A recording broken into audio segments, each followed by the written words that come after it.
दक्षिण अमेरिका का द्वार किसे कहा जाता है? तो इसका आंसर हो जाएगा वेनेजुएला। दक्षिण अमेरिका का द्वार वेनेजुएला को कहते हैं। हमारा अगला प्रश्न है, किलिमंजारो ज्वालामुखी किस प्रकार का ज्वालामुखी है? तो इसका आंसर हो जाएगा मृत ज्वालामुखी। किलिमंजारो ज्वालामुखी किस प्रकार का ज्वालामुखी है? तो मृत ज्वालामुखी है। हमारा अगला प्रश्न है कि मोनोकल्चर किस कृषि का विशिष्ट लक्षण है? तो इसका आंसर हो जाएगा स्थानांतरित कृषि का। मोनोकल्चर स्थानांतरित कृषि का विशिष्ट लक्षण है। हमारा अगला प्रश्न है, कनाडा के मध्य अक्षांशीय घास मैदान क्या कहलाता है? तो इसका आंसर हो जाएगा प्रेयरी। तो कनाडा के मध्य अक्षांशीय घास के मैदान को क्या कहते हैं? तो प्रेयरी कहते हैं।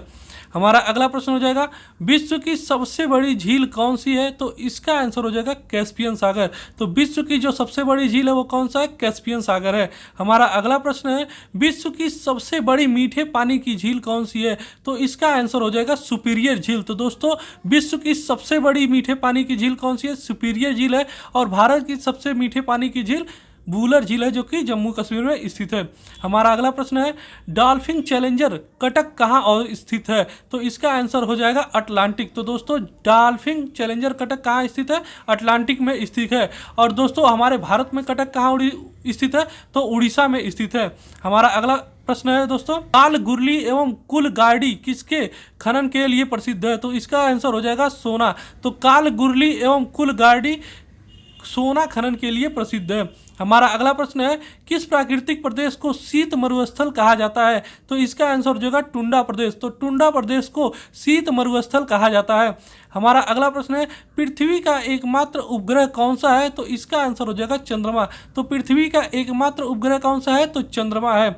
हमारा अगला प्रश्न है कि सूर्य ग्रहण कब होता है? तो जब सूर्य और पृथ्वी के बीच चंद्रमा आ जाता है तो सूर्य ग्रहण होता है। तो दोस्तों, आपको यह बात मैंने बता दिया कि जब सूर्य और पृथ्वी के बीच में चंद्रमा आ जाता है तो क्या होता है? सूर्य ग्रहण होता है। ऐसे ही जब चंद्र ग्रहण कैसे होता है दोस्तों? तो जब सूर्य और चंद्रमा के बीच में पृथ्वी आ जाता है तब क्या होता है? चंद्र ग्रहण होता है। हमारा अगला प्रश्न है कि 23 सही 1/2 उत्तरी अक्षांश रेखा को क्या कहते हैं? तो दोस्तों, इसका आंसर हो जाएगा कर्क रेखा। कर्क रेखा ही 23 सही 1/2 उत्तरी अक्षांश रेखा है। दोस्तों, 0 डिग्री रेखा को भूमध्य रेखा कहा जाता है। हमारा अगला प्रश्न है, महासागरीय सतह का निर्माण किस प्रकार की चट्टान से हुआ है? तो इसका आंसर हो जाएगा अवसादी चट्टान से। तो महासागरीय सतह का निर्माण अवसादी चट्टान से हुआ है। हमारा अगला प्रश्न है, अफ्रीका महादेश का सबसे बड़ा शहर कौन सा है? तो इसका आंसर हो जाएगा काहिरा। अफ्रीका महादेश का सबसे बड़ा शहर कौन सा है दोस्तों? तो काहिरा है। हमारा अगला प्रश्न है, हवाई जहाज प्रायः किस मंडल में उड़ते हैं? तो इसका आंसर हो जाएगा समताप मंडल में। तो हवाई जहाज प्रायः समताप मंडल में उड़ते हैं। हमारा अगला प्रश्न है कि विश्व में सर्वाधिक विस्तृत पर्वत कौन सा है? तो इसका आंसर हो जाएगा वलित पर्वत। तो विश्व में सर्वाधिक विस्तृत पर्वत कौन सा है? तो वलित पर्वत है। हमारा अगला प्रश्न है, विश्व का सर्वाधिक सूखाग्रस्त देश कौन सा है? तो इसका आंसर हो जाएगा ऑस्ट्रेलिया। तो ऑस्ट्रेलिया विश्व का सर्वाधिक सूखाग्रस्त देश है। हमारा अगला प्रश्न है, वेस्ट बैंक नामक क्षेत्र किस नदी के पश्चिम में स्थित भू क्षेत्र है? तो इसका आंसर हो जाएगा जॉर्डन नदी।